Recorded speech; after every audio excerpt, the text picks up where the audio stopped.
আমাদের শিক্ষামূলক চ্যানেল অগ্রণীতে তোমাদের সবাইকে স্বাগত জানাচ্ছি। আগের দিন আমি আবহমান কবিতা পড়িয়েছি। আবহমান কবিতার এমসিকিউ মার্কস 1 এই প্রশ্নগুলো বুঝিয়েছি এবং লিখিয়েছি। তোমরা সেগুলো আই বাটনে ক্লিক করে দেখে নিতে পারবে। আজকে মার্কস 3 মানে 3 নম্বরের কিছু প্রশ্ন, সাজেস্টিভ কিছু প্রশ্ন তো অনেকই হয়, বেছে বেছে কিছু প্রশ্ন আমি তোমাদের আলোচনা করছি। তোমরা মন দিয়ে আশা করে দেখবে এবং বুঝবে এই প্রশ্নগুলো কিভাবে উত্তর লিখতে হয় বা কিভাবে লেখা উচিত।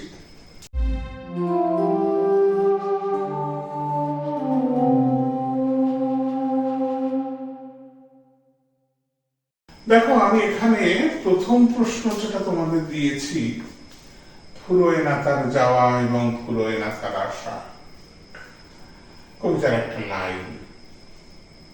এখানে কার কথা বলা হয়েছে? যাওয়া এবং আসা ফুরোয় না কেন? এখানে দেখো 1+2 3 নম্বরের প্রশ্ন। কখনো পুরোটাই 3 থাকবে, কখনো 1+2 এভাবেও নাম্বার ডিস্ট্রিবিউশন করা থাকবে। তাহলে প্রথম হচ্ছে ফুরোয় না তার যাওয়া এবং ফুরোয় না তার আসা। এখানে কার কথা বলা হয়েছে? এখানে কবি নীরেন্দ্রনাথ চক্রবর্তী রচিত আবহমান কবিতায় এখানে মানুষের জন্মভিটার আকর্ষণের কথা এখানে বলা হয়েছে। যে জন্মভিটার আকর্ষণে মানুষ তাকে কখনো ভুলতে পারে না, হৃদয়ের অন্তঃস্থল থেকে সে বারবার তাকে যেন হাতছানি দিয়ে ডাকে, সে তার স্মৃতিকাতরতায় বিমুগ্ধ থাকে। তাই এখানে সেই জন্মভিটার আকর্ষণের কথা বলা হয়েছে। পরবর্তী ক্ষেত্রে এটা মার্কস 1 এর মতো অল্প লিখবে, মার্কস 2 এর মতো যাওয়া আসা ফুরোয় না কেন একটা প্রশ্ন করা হচ্ছে।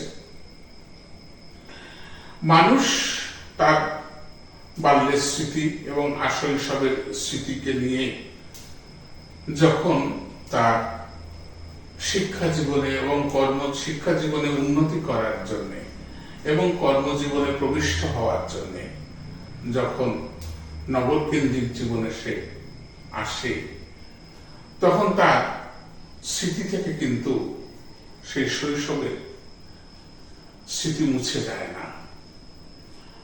যখন সে কর্মজীবনে প্রবেশ করে, যখন তার ধীরে ধীরে বয়স হতে হতে প্রৌঢ়ত্ব থেকে বার্ধক্যে উপনীত হয়, তখনও কিন্তু মানুষ সেই যন্ত্রণাকাতর অবস্থা অনুভব করে। এখানে কোন যন্ত্রণা? এখানে হচ্ছে মাতৃভূমির প্রতি আকর্ষণের সেই যন্ত্রণা, জন্মভিটার প্রতি আকর্ষণের সেই যন্ত্রণা, যেখানে মানুষ বারবার যেতে চায়। তাই কবি এখানে বলছেন তার আসা যাওয়া ফুরোয় না। একজন মানুষ আসে, আবার জন্মভিটার আকর্ষণে সে ফিরে যায়, সেখানে আবার সে চলে আসে তার কর্মজীবনে, কিন্তু ভুলতে পারে না কখনো। তাই এই আসা যাওয়া কখনো ফুরায় না। নিশ্চয়ই তোমরা প্রশ্নটা বুঝতে পেরেছ, উত্তরটাও বুঝতে পেরেছ। আমি পরের প্রশ্নে আসছি। হারায় না তার বাগান থেকে কুন্দ ফুলের হাসি। এখানে কবিতার একটা অংশ তোলা হয়েছে, তুলে প্রশ্ন করা হচ্ছে পংক্তিটির মধ্য দিয়ে কবি কোন জীবন সত্যকে তুলে ধরেছেন। দেখো, কবিতার বিষয়বস্তুটাকে যদি আমাদের জানা থাকে, তাহলে আমরা বারবার করে কিন্তু প্রশ্ন যেভাবে থাকবে সেইভাবে গুছিয়ে উত্তরগুলো কিন্তু লিখতে পারবো। কবিতার বিষয়বস্তু আমাদের জানা থাকলে কোনো অসুবিধা আমাদের হবে না। তো দেখো, হারায় না তার বাগান থেকে কুন্দ ফুলের হাসি পংক্তিটির মধ্য দিয়ে কবি কোন জীবন সত্যকে তুলে ধরেছেন। এটা তো মানুষের জীবনের একটা সত্য ধারা প্রবাহ, যে মানুষ গ্রাম্য জীবনের সেই ছোটবেলায় খেলে বেড়ায়, ছোটাছুটি করে বেড়ায়, তার গ্রামের গাছপালা, নদী, মাঠ, ঘাট সবকিছু তার শৈশবের স্মৃতিতে জড়িয়ে থাকে। সেই যে আনন্দ, সেই যে হাসি, সে কখনো ভোলা যায় না। তাই কবি সেটাকে কুন্দফুল যেমন শুভ্র সাদা, সেটা সুন্দর একটা হাসির সঙ্গে তুলনা করে কবি বুঝিয়েছেন গ্রামের প্রাকৃতিক সৌন্দর্যের সঙ্গে। ঠিক তেমনি ভাবে একটা বাগানের সৌন্দর্য বৃদ্ধি করে সেই সাদা কুন্দ ফুলগুলো, ঠিক তেমনি মানুষের জীবনের একটা নিখাদ জীবন যন্ত্রণার একটা দিক, তার ফেলে আসা শৈশব, তার জন্মভিটা, তার গ্রাম্য জীবনের সেই স্মৃতিমাখা স্মৃতিমেদু সব বিষয়গুলো, সেটা জীবনের এক চরম সত্য। সেখানে বারবার যেতে ইচ্ছা করে, সেখানে বারবার ফিরে গিয়ে সেই জন্মভিটা মাতৃরূপিণী সেই জন্মভূমিকে দেখতে ইচ্ছা করে। এখানে এই জীবনের যে সত্য প্রকাশিত হয়েছে, মানুষের জীবনের একটা চরম সত্যকে কবি তুলে ধরেছেন, যে আমরা কখনো মাতৃভূমির আকর্ষণ ত্যাগ করতে পারি না। আমাদের হৃদয় যন্ত্রণা কাতর হয়ে সেদিকে বারবার ছুটে যায়। তাই জীবনের এই সত্যটাকেই কবি তুলে ধরেছেন। এটাকে গুছিয়ে সুন্দরভাবে লিখবে। পরের প্রশ্নে আসছি, নোটে গাছটি মুড়ি ওঠে কিন্তু মোড়ায় না। দেখো, উদ্ধৃত চরণটি কবিতায় কতবার ব্যবহৃত হয়েছে? প্রশ্নটার দিকে তোমরা লক্ষ্য করো। নোটে গাছটি মুড়িয়ে ওঠে কিন্তু মুড়োয় না, এখানে 1+2 ডিস্ট্রিবিউশন করা হয়েছে, নাম্বার ডিস্ট্রিবিউশন করা হয়েছে। তো উদ্ধৃত চরণটি কবিতায় কতবার ব্যবহৃত হয়েছে? তোমরা যদি কবিতাটার দিকে পুঙ্খানুপুঙ্খভাবে তাকাও, কবিতাটা পড়তে পড়তে যদি সুন্দরভাবে যাও, তাহলে সেখানে দেখবে যে তোমরা দেখতে পাবে এই লাইনটা, এই চরণটা কিন্তু কবিতায় 3 বার ব্যবহার করা হয়েছে। কবি এটা 3 জায়গায় কবিতার মধ্যে ব্যবহার করেছেন। তো এইবার এইরূপ ব্যবহারের কারণ কি? কবি এখানে নোটে গাছকে মানুষের সেই জীবন যন্ত্রণার একটা প্রতীক রূপে ব্যবহার করেছেন। জীবনের এমন সত্যকে তুলে ধরেছেন, সেই স্মৃতিকাতর অবস্থাটাকে নোটে গাছ দিয়ে বোঝানোর চেষ্টা করেছেন।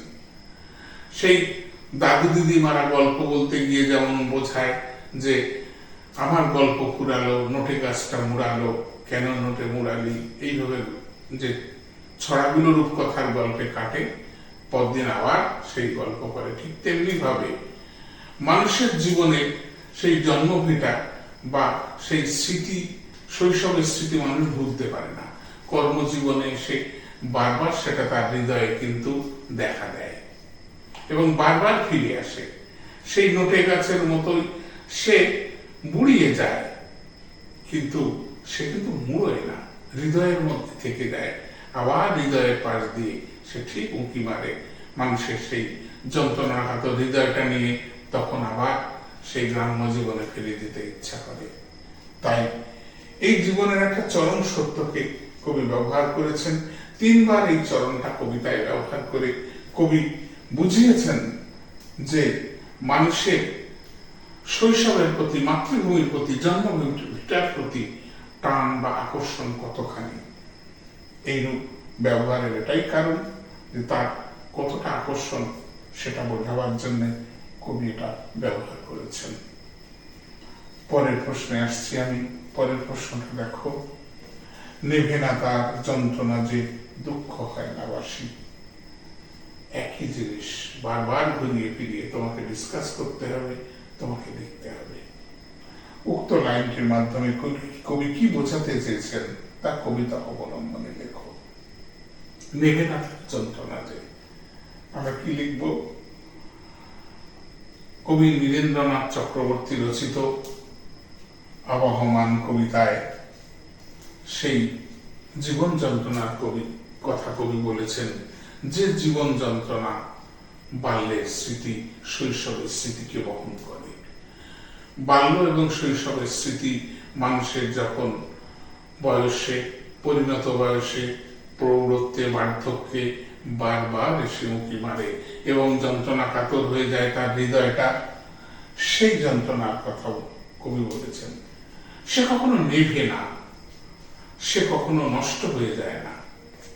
হয়তো কিছু সময়ের জন্য তাৎক্ষণিকভাবে সেটা মন থেকে একটু চাপা পড়ে থাকে মাত্র, কিন্তু নেভে না, দুঃখ হয় না বাসি, সেই জন্মভিটার কাছে ফিরে যাওয়ার জন্য যে আকুতি, যে দুঃখ, যে যন্ত্রণা, সেটা কখনো বাসি হয় না।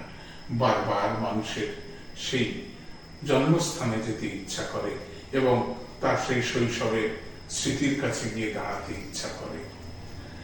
কবি এই সত্যকে খুব গভীরভাবে বোঝাতে চেয়েছেন এবং তাই তিনি এই শব্দবন্ধগুলো ব্যবহার করেছেন। নেভে না তার যন্ত্রণা, দুঃখ হয় না বাসি। সে যদি আবার তার গ্রাম্য জীবনে ফিরতে পারত, হয়তো তার আকাঙ্ক্ষার পরিতৃপ্তি ঘটত, কিন্তু না, আবার তাকে সহজ জীবনে ফিরে আসতে হয়। তাই সেই দুঃখ কখনো বাসি হয় না। কবিতাটা এখানে প্রশ্নটা 3 নম্বরের, তোমরা নিশ্চয়ই বুঝতে পেরেছ। এইভাবে লিখলে তোমরা সম্পূর্ণ নাম্বার পাবে। আমরা পরের প্রশ্নে আসছি। ফুরোয় না সেই একগুঁয়েটা, দুরন্ত পিপাসা। এখানে একগুঁয়ে বলতে কাকে বোঝানো হয়েছে? খুব সুন্দর প্রশ্ন। এখানে দেখো নাম্বার ডিস্ট্রিবিউশন সেই 1 + 2 = 3 করা হয়েছে। তার পিপাসা দুরন্ত কেন? এখানে একগুঁয়ে বলতে সেই মাতৃভূমি বা জন্মভিটার কথা বলা হয়েছে, যে তার প্রবল আকর্ষণে তার সন্তানকে, জননী মাতৃরূপিণী সেই জননী তার সন্তানকে টানে। এখানে সে তার প্রবল ইচ্ছায়, তার প্রবল আকর্ষণে তার সন্তান বারবার ছুটে যায় তার কোলে। তাই এখানে কবি এই শব্দবন্ধকে ব্যবহার করেছেন যে ফুরোয় না সেই একগুঁয়েটা, দুরন্ত পিপাসা। তিনি বারবার তার সন্তানকে সস্নেহে যেন কাছে ডেকে নেন। পারলে স্মৃতিচারণা করে যখন, শৈশবের স্মৃতিচারণা করে যখন, তার সেই যন্ত্রণা কাতর হৃদয় তখন বারবার ভাবে তার সেই মায়ের কাছে যেতে ইচ্ছা করে, সেই মাতৃভূমির রূপিণী সেই জন্মভিটার কাছে যেতে ইচ্ছা করে। তাই এখানে একগুঁয়ে বলতে সেই জন্মভিটার কথা বলা হয়েছে, সেই মাতৃভূমিরই মাতৃরূপিণী সেই জন্মভিটার কথা বলা হয়েছে।